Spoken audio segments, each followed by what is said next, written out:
I'm CBS News Philadelphia's Brandon Goldner, and for the last 2 years, I've been focused on this. It's a retaining wall named Wall 22, and it sits at the junction of I-295, I-76, and Route 42 in South Jersey. In fact, if you've driven to the shore from Philadelphia or come into the city from New Jersey in the last 5 years, you've probably driven past it, as it's a major part of the I-295 Direct Connect project. But on March 25th, 2021, Wall 22 failed. It was holding up an elevated roadway that wasn't yet open to traffic. Thankfully, no one was injured. In January 2022, this investigative engineering report came out detailing the complex causes of the wall's failure. It found early signs of distress on the wall beginning on March 11th, 2 weeks before its failure. But I wanted to know whether there were any warning signs months or even years before Wall 22 failed. Our investigation, 2 years in the making, found contractors had concerns about this wall 3 years before it collapsed. Here's a look at our reporting from when the wall first collapsed up to this latest investigation and a behind-the-scenes interview about what it took to pull all of this together. Hello everyone, and welcome to our virtual reality studio here at CBS News Philadelphia. I'm Yuki Washington, along with South Jersey reporter Brandon Goldner. And we are here for a very special reason, because this man has done a very special investigative report about this area that you see us in right now. First and foremost, Brandon, tell us about this area. Where are we and why? So we're at the junction of I-295, I-76, and Route 42. So this is somewhere where if you're coming into South Jersey, especially if you're going to the beach or the Jersey Shore, or if you're commuting from South Jersey to Philadelphia, you pass by this billion-dollar project. It's a huge construction project. It's designed to reduce congestion and make things safer for drivers. So we have all sorts of areas that you can see around here. You have in particular some of these walls up here. They're right smack dab in between neighborhoods where they're doing this project, and it has been going on for years, decades even. Why did you feel you had to investigate the situation that's going on right now? There's a problem, there's a big problem, and it's taken some time for this investigation.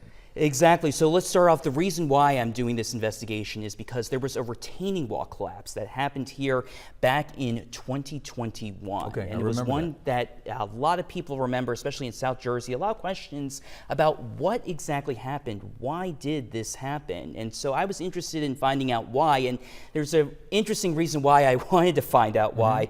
When I was interviewing here, actually for a position as a reporter back in December 2021, the executive that was interviewing me said that they wanted a South Jersey reporter because they actually covered this story, this retaining wall collapse that happened earlier in the year, and they felt that they really needed someone who was in the community who could really get some additional details on what happened, and that really stuck with me. And it must have. Why did it take so long? And how long did it take? It took 2 years. Wow. 2 years, 2-year investigation. So it started off my first week that I got here in April 2022. I filed my first public records request, and it took 1.5 years to eventually get the documents that I needed to do this investigation.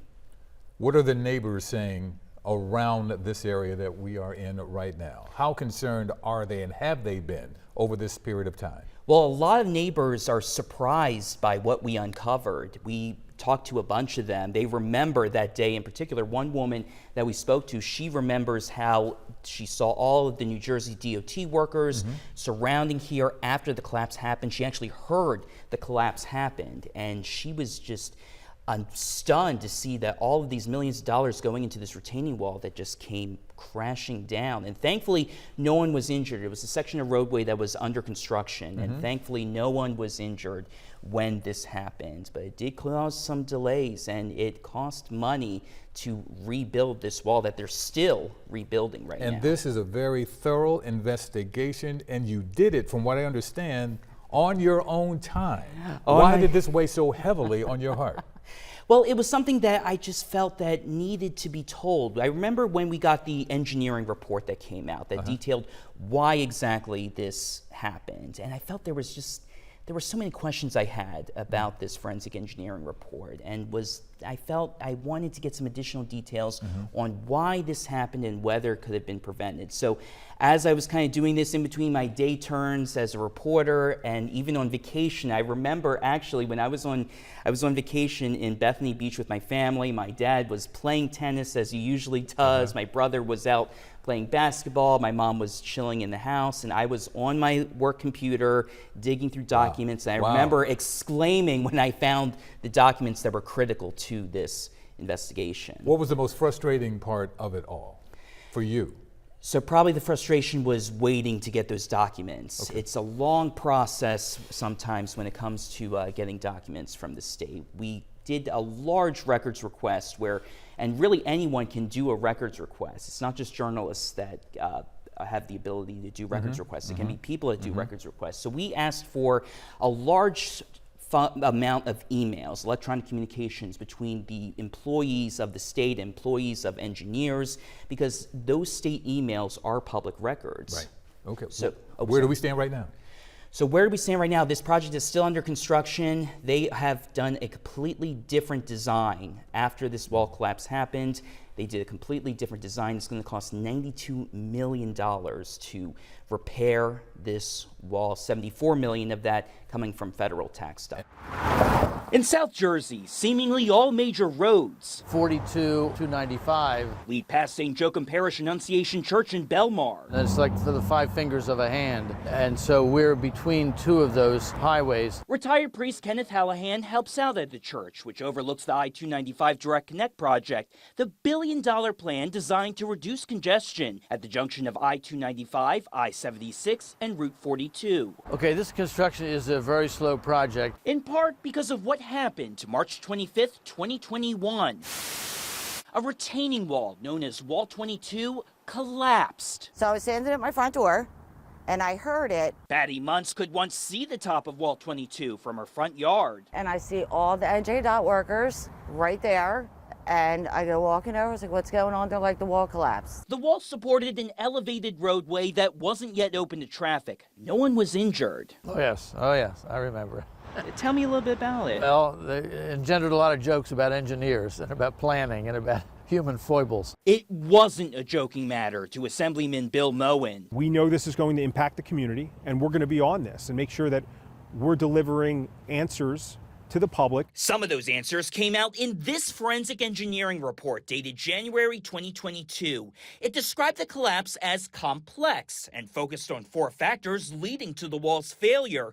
The column-supported embankment system did not provide a suitable safe foundation. The area had a high groundwater condition, which was all made worse by heavy rain the day before the collapse. But first on the list, the I-11 sand material used for the embankment and slope was not an appropriate material to support a 30-foot high retaining wall. But what the report does not mention, and what we found through nearly 2 years of poring through thousands of pages of internal state documents,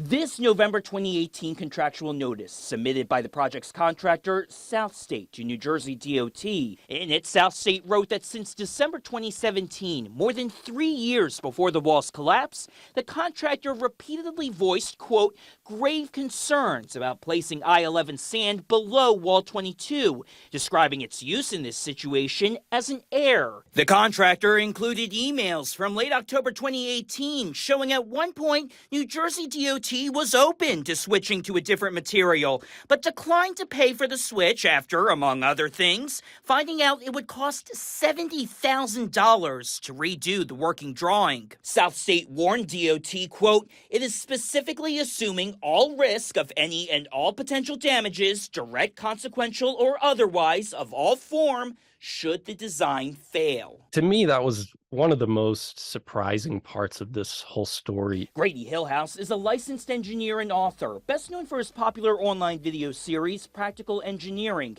which YouTube says has more than 3.5 million subscribers. Why do we build walls to hold back soil? In fact, he talked about the Wall 22 collapse in a video about retaining wall failures 2 years ago. We asked him to review the documents we obtained. For a contractor to put it in writing and document that that they have severe concerns about the design from the very get-go. It's a big deal. DOT responded to South State's November 2018 contractual notice. A few days later, it wrote the use of I-11 is not an error and added that unless South State wanted to pay out of its own pocket to use a different material, it should proceed with the I-11. Hillhouse expressed surprise that DOT ultimately did not agree that a design change was needed. If you have a contractor who's putting in writing, documenting concerns, that's something to pay attention to. Construction began on Wall 22 in late 2018 and finished in August 2019. During that time, South State reported multiple problems on the site, including soil loss and sinkholes behind the wall. According to the forensic engineering report, on March 11, 2021, cracks or lateral deformation began surfacing on the roadway pavement. On March 23rd, a downward movement of the ground was detected. Heavy rain fell on March 24th, and then on March 25th at 7:59 a.m., a DOT project engineer emailed, quote, Wall 22 failure overnight. About a half hour later, a DOT engineer forwarded to a coworker an email chain containing that original November 2018 contractual notice. That coworker responded, quote, reading the claim, it's almost like they had a crystal ball. We presented these documents to Assemblyman Moen, who's been closely tracking the project's progress. I would say that at this point, I think it's probably more of a question for the Department of Transportation to answer. I would actually be interested in hearing what they have to say about that. We did too, but despite our repeated requests, New Jersey DOT refuses to answer our questions on camera. They released a statement saying in part, quote, the structure under the roadway gave way because of an excessive amount of rain and changed groundwater conditions, affecting the foundation on which the wall was supported. The material supporting the wall did not perform as expected. South State and its subcontractors either did not respond or declined our repeated requests for interviews. And the engineer for the project, Dewberry, which designed the embankment that contained the I-11 material, referred us to New Jersey DOT. You holding the thing for Mimi. But neighbors like Linda Mitcham and Muntz didn't hesitate to share their thoughts on our investigation. That just makes me so mad. Why wouldn't they just listen? I think that with something like that, they should have been a little more cautious. They were fortunate that no one did get hurt. There are a lot of biblical lessons. Yeah, you can find almost anything you want in the Bible. And yes, Father Hallahan says you can find a lesson in the Bible related to Wall 22. You sow the wind, you reap the whirlwind. So if you cut corners here, you're going to have a hurricane down there. Probably it's prudent to use the best quality materials and make the best possible decision. We will continue to keep you updated on all of the developments with this massive construction project and how it impacts your life. We'll bring you those updates here on CBS News Philadelphia and our website, cbsphiladelphia.com. Thank you for watching. I'm Brandon Goldner.